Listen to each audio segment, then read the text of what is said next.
deng teng tumila reungit mah deng teng tumila reungit mah oh sayang boneka cantik dari Singapura boleh dilirik tapi ayeuna lapur ngiring ngelangkung ke sakedap rusuh sakedap ke sakedap kurang ngobrol heula rusuh na teu aya waktu seueur keneh kapriyogian sakedap we urang ngobrol rusuh maka beurang ke bisi teu boga ongkos ku kaula diongkosan duka upami kitu mah aduh euy dewek teh jadi sulang seling hirup teh euy da jelas itu getih si dawala anu nyak celakannya dulu di mana pirag-rageunana milarian naon dulur ulah saha dawala ngaranna dawala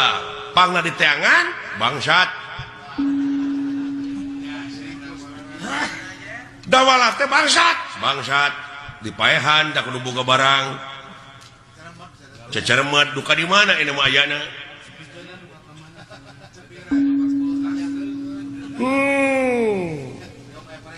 dede dituding maling kurang dulur abdi teh dari sulang seling teh da kaedanan ku dulur da atuh da geus teu kumaha jeung dulur ngaranna ge abdi teh sakapeung ngaco hirup teh ngan rada karem bawa aing disebut gelo teh tak kitu sakadeung eling deui sulang seling abdi teh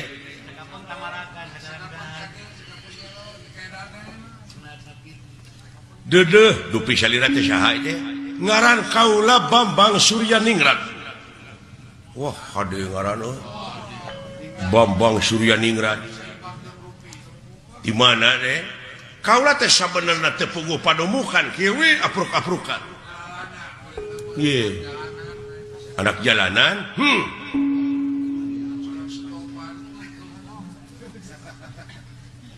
alah tapi kasep kieu gini putra menak ieu mah tapi kaula teh teu puguh bapana ieu teh teu puguh lemur ke dupi eta kagungan dangdanan kitu ti mana warisan baheula uluh warusan di Palurah Adi nya warisan di Palili nya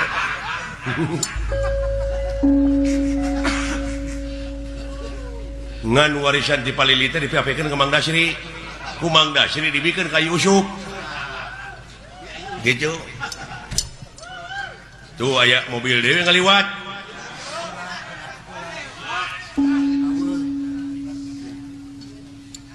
haduh jadi pangna dipaehan teh dituding maling kulan kudunungan ngaran-ngaran nasib anu leutik kulan eleh teu meunang eleh lompat teu meunang lompat paribasana dendam abdi kadunungan mangkani eta teh diasuh ti lelemut diakod-akod ti zaman bolon diongklet ti lelemet ari geus gede teh mulang tarima pajar abdi puak paok nya anu jadi korban mah pun abdi da abdi mah kaburu lompat jauh dede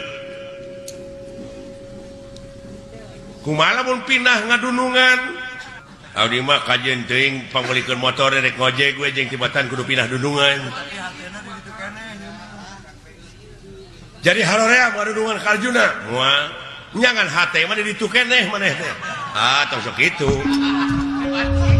eta mah keuna harewos mah nya gitu kulan ngaran maneh teh cepot bapana Semar adi nu dipaehan dawala ai ngeunah abdi teh boga adi paeh teh sabab warisan ka abdi kabeh tanah nuhun aya sabaraha hektar tanah Semar teh 7 tumak setengah iya anu 3 tumak mah keur digadekeun teh eta tanah sakitu itu kan sanggup lamun ngadunungan ka kaula mah enggak asa kudu puguh we sabulan-sabulana